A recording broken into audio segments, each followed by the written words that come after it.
Hola hermanos, ¿cómo están? Buenos días.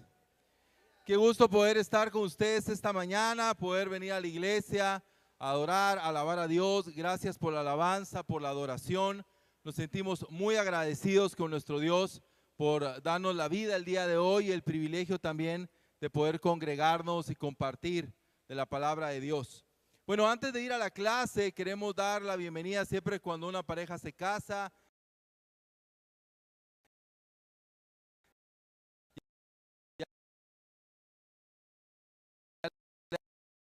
Damos la bienvenida.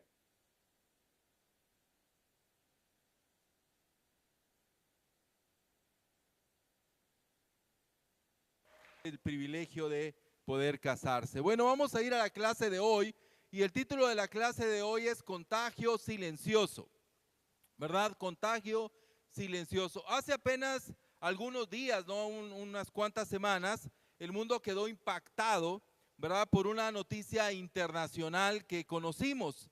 Es el crucero, ¿no? ¿Verdad? Ese crucero de lujo llamado MV Ondius, ¿verdad? Ese crucero quedó en cuarentena, ¿verdad? En medio del mar después de un brote de un peligroso Andes hantavirus, ¿verdad? Y era una variante rara o es una variante rara y mortal, ¿verdad?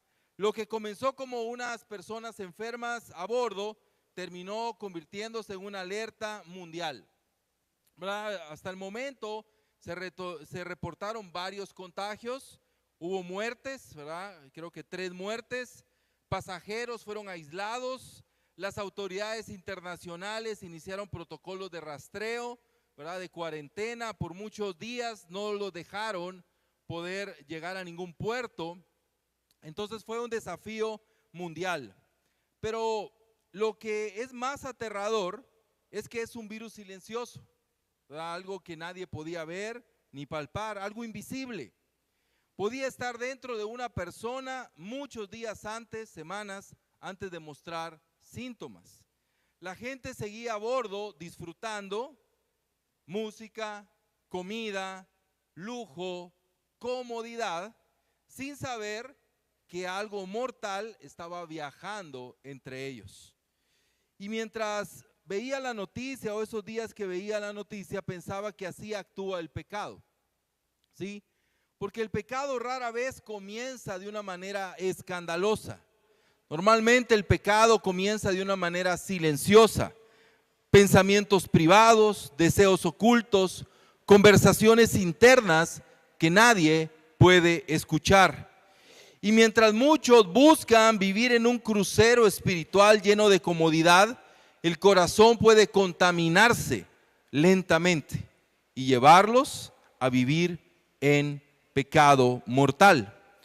Dice la escritura en Proverbios 4:23, con toda diligencia guarda tu corazón, porque de él brotan los manantiales de la vida, ¿verdad? Jeremías Burrons dijo, el pecado es como una plaga secreta, trabaja silenciosamente antes de destruir visiblemente. Y la escritura lo respalda.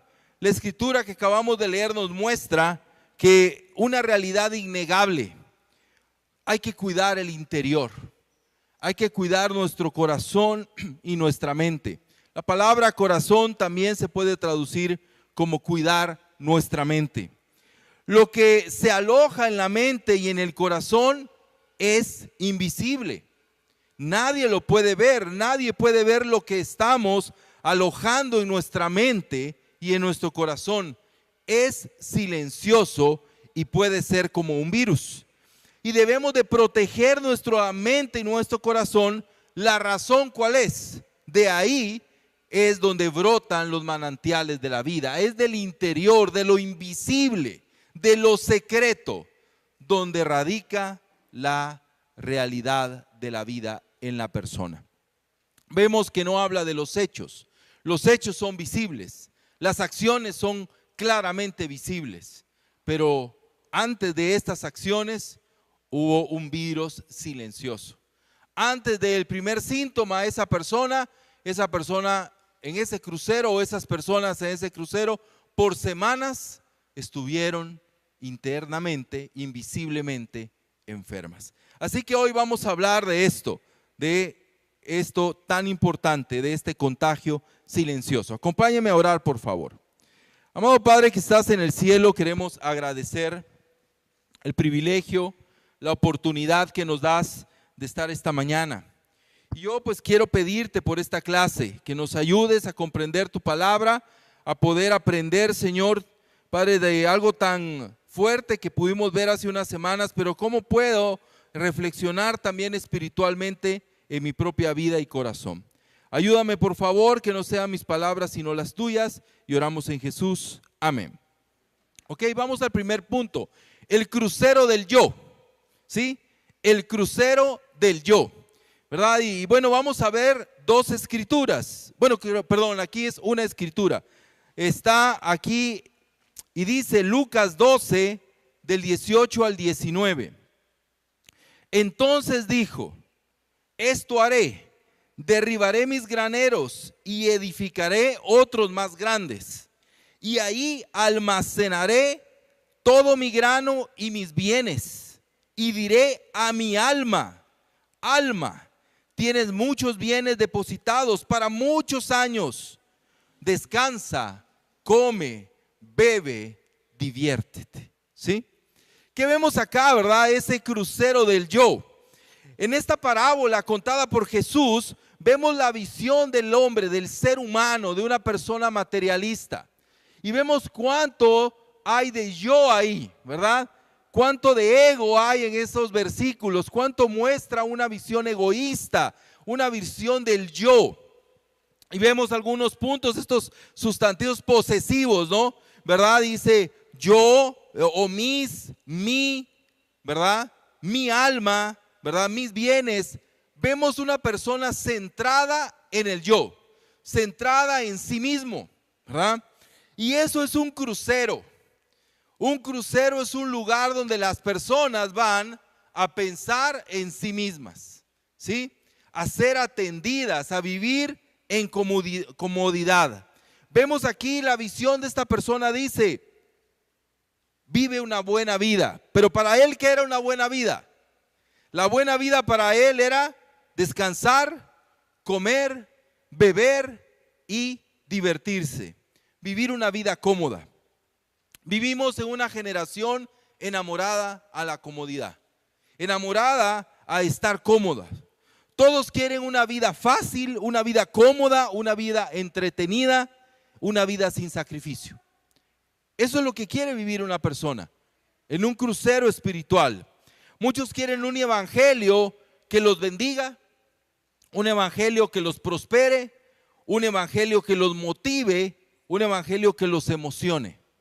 ¿Sí? Centrados en sí mismos, pero no quieren un evangelio que les confronte, ¿sí? No quieren un evangelio que los mueva de su comodidad.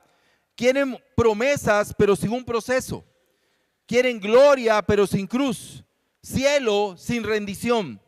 Y Jesús nunca nos llamó a ser pasajeros de un crucero. Jesús nos llamó a vivir una vida de sacrificio, de entrega y dedicación. Un crucero existe para servir al pasajero. El reino de Dios existe para formar siervos, ¿sí? Hermano, nosotros necesitamos comprender que podemos estar aquí en la iglesia, pero estamos no teniendo a Dios como el centro de nuestra vida, sino al yo. ¿Sí? Venir a la iglesia, ser parte de la iglesia, me trae beneficios. Hasta alguien podría pensar, me ha traído tantos beneficios que si Dios no existiera yo seguiría viniendo porque tengo muchos beneficios personales de venir. Pero estás quitando a Dios del centro. ¿Por qué estamos acá? ¿Por nuestros beneficios personales? ¿Porque nos va bien? ¿Porque tenemos una buena vida? ¿O porque amamos a Dios y estamos dispuestos a sacrificar por Él?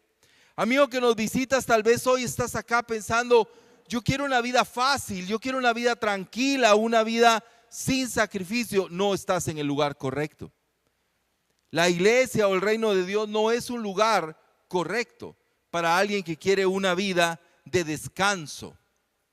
de comodidad, de diversión. No es el lugar para una persona que quiere eso. La Biblia nos dice en Apocalipsis 3:17, porque dices, soy rico, me he enriquecido y de nada tengo necesidad. Y no sabes que eres un miserable y digno de lástima, y pobre, ciego y desnudo. O sea, ¿te das cuenta que una persona puede verse bien superficialmente?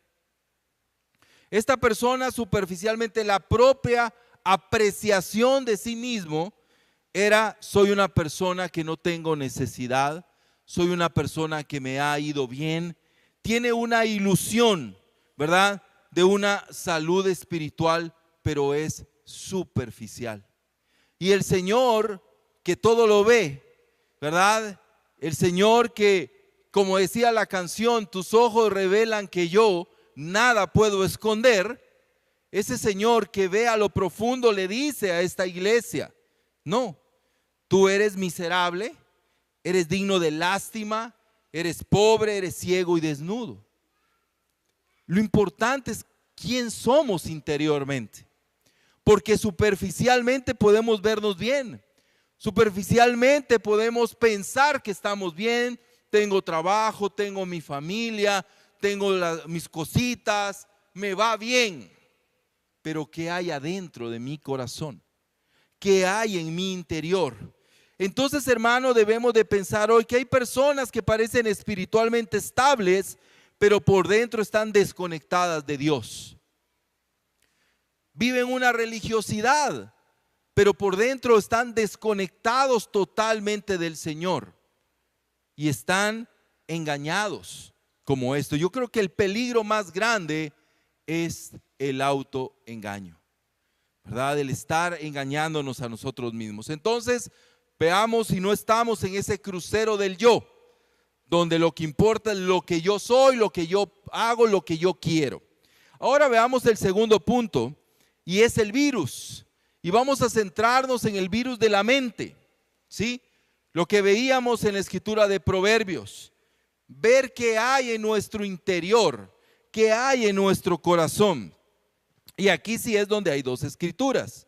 Les voy a compartir la primera. Dice: pues como piensa dentro de sí, así es él. Mira la escritura, mira ese proverbio tan poderoso. Pues como piensa, así es él.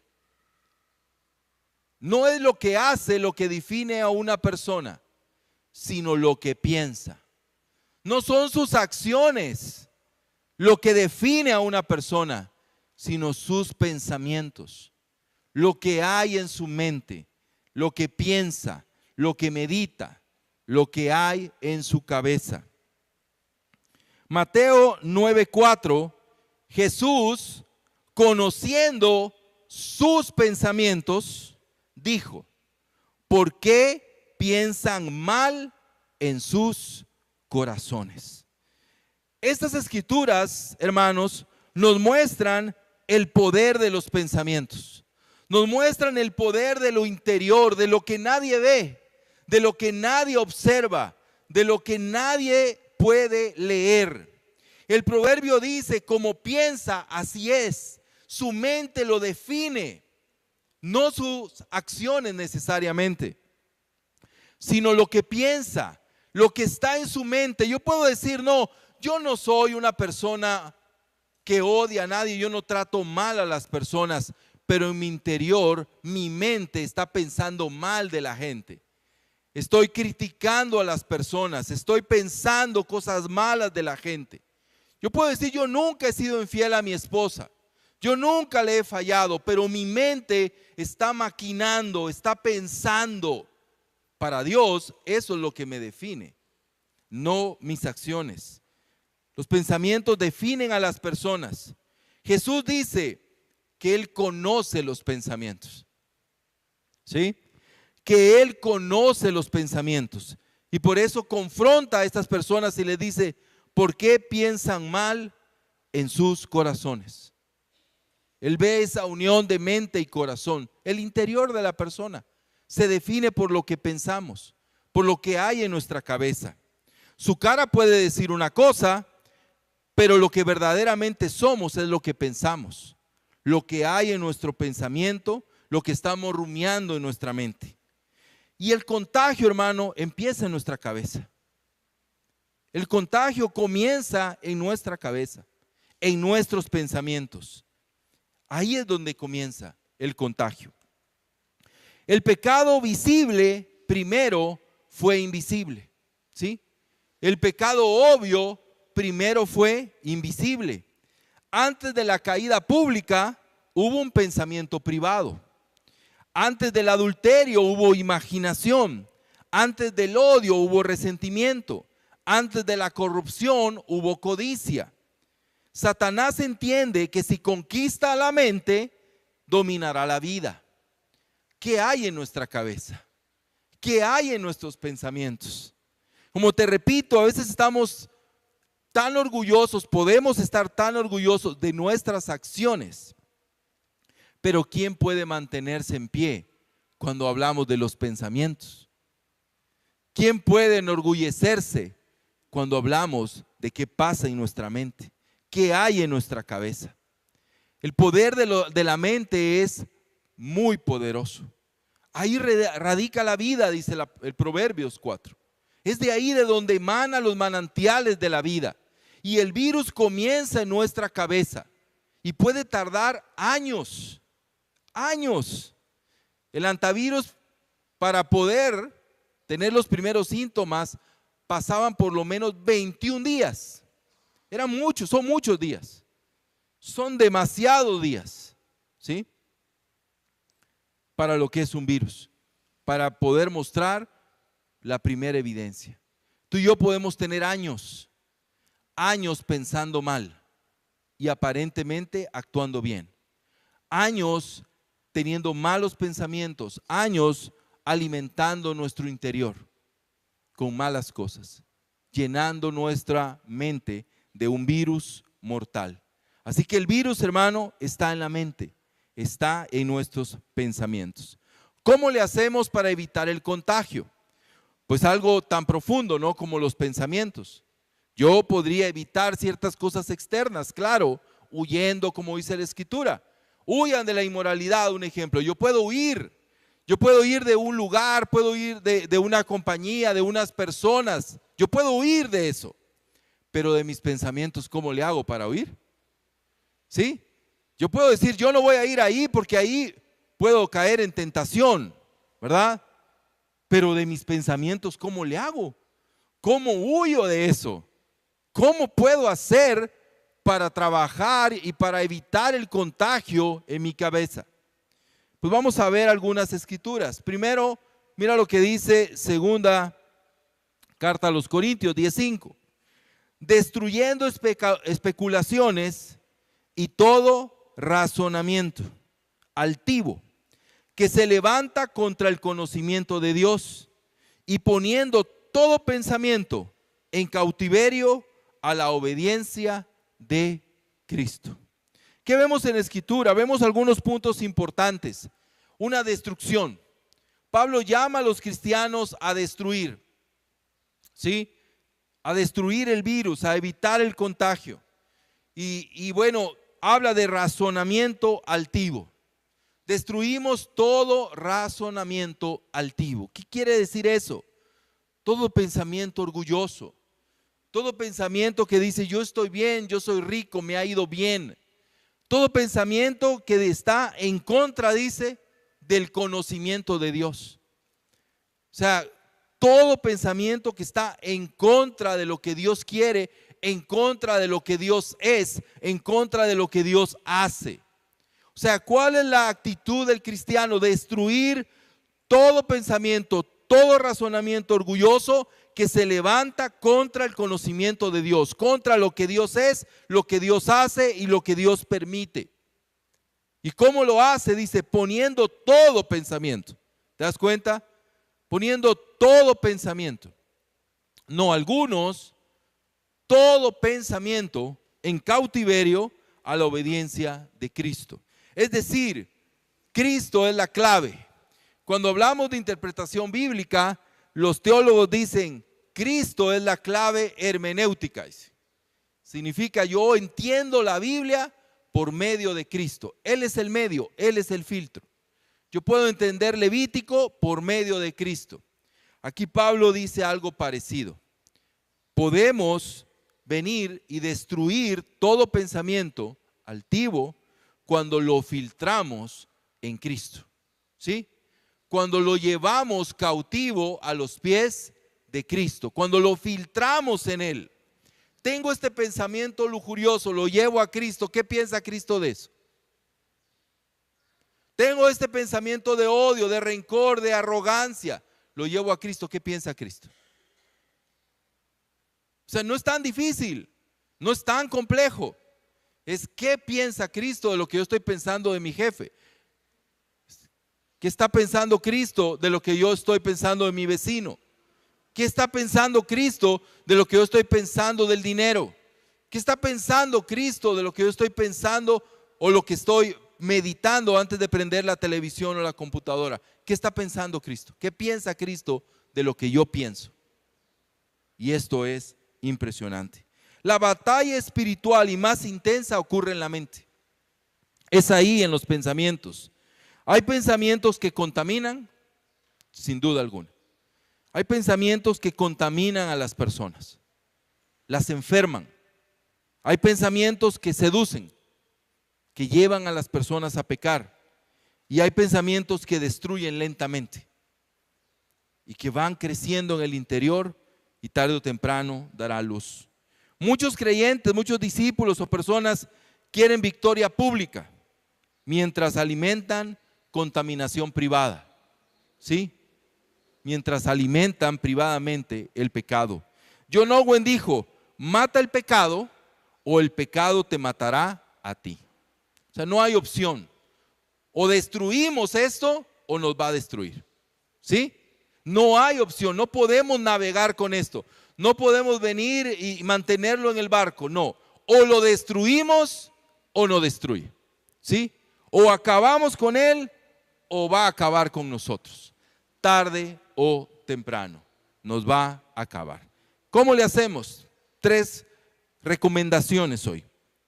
1, vigila lo que entra, ¿sí? Vigila lo que entra. En Filipenses 4:8 dice, por lo demás, hermanos, todo lo que es verdadero, todo lo que es digno, todo lo justo, todo lo puro, todo lo amable, todo lo honorable, si hay alguna virtud o algo que merece elogio, en esto mediten. O sea, aquí habla de un enfoque, de estar enfocado mentalmente, de pensar cosas positivas espiritualmente. ¿Sí? Pensar en lo bueno, pensar en lo puro, pensar en lo amable, pensar en lo honorable, pensar en lo bueno. Cuando tú ves una persona y te enfocas en sus errores, estás contaminándote, ¿sí? Pero cuando tú ves en una persona y piensas en sus virtudes, porque todos las tienen, estás evitando el contagio, ¿me entiendes? O sea, no es tan complejo. O sea, no es tan complejo. Cuando tú piensas en tu jefe o tú piensas en tu vecino, cuando tú piensas en un hermano de la iglesia, cuando tú piensas en Alex, en Edwin o en mí, y ves nuestros errores, seguramente te van a contaminar. ¿Sí? Seguro. Porque los hay. Pero si tú piensas en nuestras pocas virtudes, vas a evitar el contagio. ¿Sí? Vas a evitar el contagio. Tu mente determina qué tanto te vas a contaminar. Por eso te decía, hay pensamientos que contaminan, hay pensamientos que destruyen. Entonces dice Pablo a los filipenses, en esto mediten, en esto piensen. Meditar, la palabra como la traduce acá la Nueva Biblia de las Américas, es muy profunda porque habla de cuando tú estás pensando en algo, le estás dando vuelta, ¿no? ¿Verdad? Eso es meditar, le estás dando vuelta, estás pensando, estás viendo, estás observando, pero está tu mente, ¿verdad? rumiando, ¿no? ¿Verdad? Hay un pensamiento. Imagínate. Dice que nuestra mente debe estar haciendo eso con cosas positivas, con las cosas buenas que tienen las personas. Pablo, pero no son perfectos, siempre va a salir, es tu decisión. Pero si yo pienso en lo malo de la iglesia, yo voy a contaminarme. Si yo pienso en lo malo de mi esposa, yo voy a contaminarme. No es que lo voy a obviar, pero si eso domina mis pensamientos, yo me voy a contaminar de odio, de rencor, de apatía, de resentimiento. Entonces, ¿cómo evito el contagio? Vigilando lo que entra. ¿Qué está mi mente trabajando? ¿En qué estoy pensando? ¿Sí? Hermano, Dios no quiere, es una contradicción decir yo soy un discípulo mal pensado. Algunos lo dicen. Es que yo soy un discípulo mal pensado. Pues eso no es un discípulo.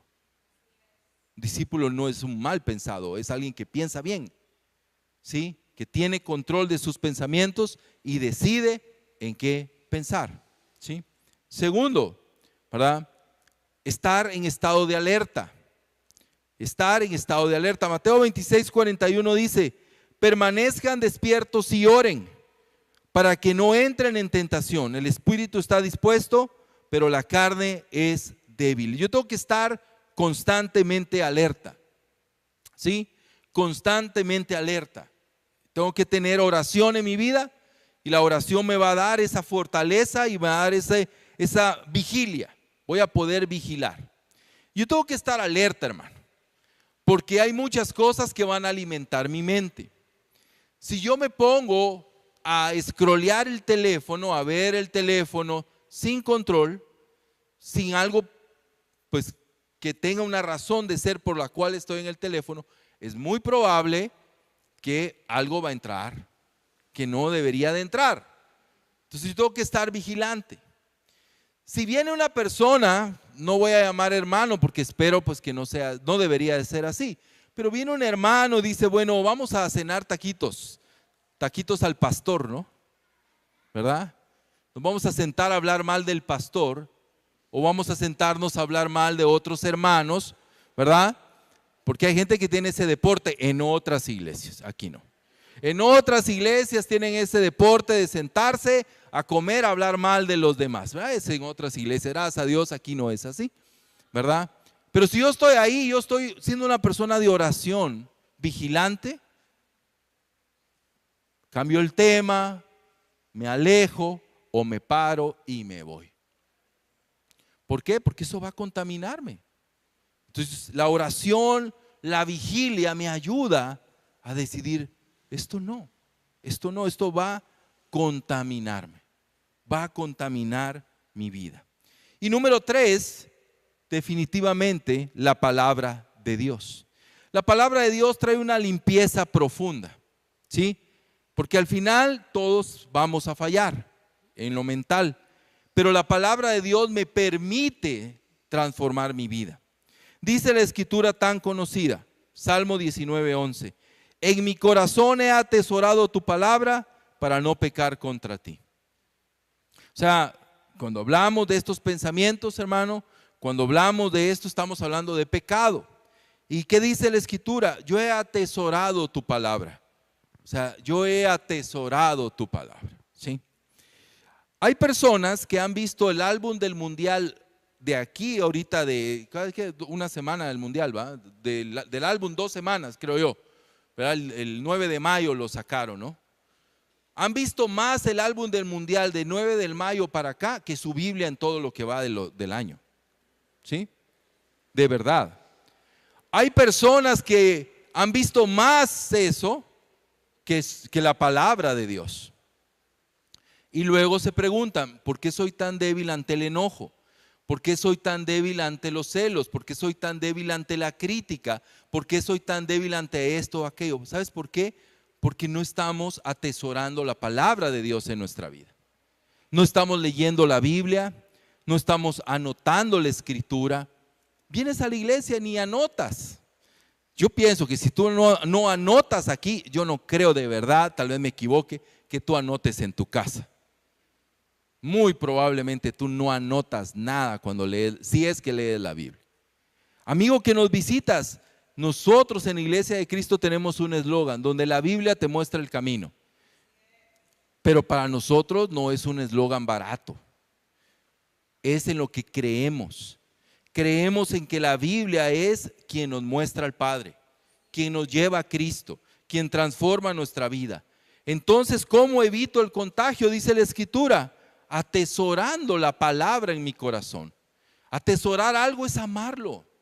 Atesorar algo es quererlo. Atesorar algo es maravillarte con ello. Atesorar algo es invertir tiempo en ello. Cuando tú atesoras algo, le dedicas, le pones interés, lo amas, lo quieres, porque es tu tesoro. ¿Así es la Biblia para ti? Así es. Así es la Biblia para ti. De verdad, medita. ¿Tú amas la Biblia, hermano? O sea, de verdad, no es posible que hayas leído más la Biblia hace 20 años que ahorita. ¿Qué es hoy la Biblia para ti? El virus anda ahí, pero si yo amo la palabra, atesoro la palabra, definitivamente yo voy a evitar el contagio. Dice la Escritura. Tozer dice, la mente es el campo de la batalla donde se gana o se pierde la vida espiritual. Nada va a transformar más tu mente que la palabra de Dios. Y finalmente, hermano, tenemos que decidir. O vamos a vivir en un crucero como vimos en el punto 1, o vamos a vivir en un pesquero. ¿Sí? Ambos son barcos, ambos andan en el mar, ambos andan susceptibles a tormentas, a cosas, a virus, pero la gente que está ahí tiene dos conceptos diferentes de vida, totalmente distintos. Dice Lucas 5:10, entonces Jesús dijo a Simón, no temas, desde ahora serás pescador de hombres. Muchos quieren vivir como pasajeros, hermano. Muchos quieren vivir la vida como un crucero, ¿sí? Como un todo incluido, donde hay comodidad, donde te atienden, pero por eso era tan impresionante, ¿verdad? Lo que pasó en el crucero, porque la gente estaba ahí viviendo la vida, la gran vida. Para algunos el sueño de su vida es ir a un crucero. Imagínate, terminó siendo el tormento de su vida, ¿sí? O el final de su vida. Pero muchos cristianos quieren vivir como pasajeros, pero Cristo nos llama a ser pescadores. Un crucero está lleno de consumidores, un barco está lleno de trabajadores. Hay algunos que quieren venir a la iglesia y solo consumir. ¿Qué tienen hoy para mí? ¿Sí? ¿Cuál es el menú de hoy? ¿Verdad? ¿De qué van a hablar hoy? ¿Qué puedo consumir? ¿Qué actividades hay en la iglesia que me ayuden a mí? ¿Sí? ¿Qué cosas hay para mi familia, para mis hijos? ¿Qué tienen preparado para mí? ¿Sí? Pueden venir y vivir como consumidores, pero el Señor nos llama a ser trabajadores, a trabajar. En un crucero todo es comodidad, ¿sí? Se es un consumidor, se busca la comodidad. ¿Qué se desea en el crucero? Estar entretenido, ¿verdad? Hoy hay show de no sé qué, mañana hay show de no sé cuál, ¿sí? Hoy va a cantar no sé quién, mañana va a cantar no sé cuál, ¿sí? Hoy hay comida italiana, mañana tenemos comida. No es que yo haya ido, a mí me han contado, ¿sí? De una vez lo digo, ¿no? A mí me han contado porque yo no he ido, ¿verdad? Entonces, pero todo es ser atendido, ser un pasajero, ser un espectador. Pero en el barco pesquero, ¿será que se puede tener esa actitud? ¿Será que en un barco pesquero se va a levantar y lo va a decir a los demás pescadores qué tienen de comer hoy, mucha? ¿Qué vamos a desayunar hoy?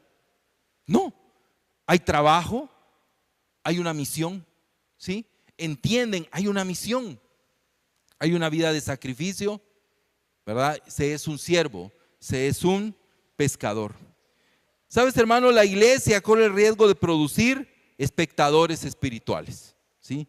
Personas que escuchan, reciben, consumen, pero nunca sirven, nunca dan, ¿sí?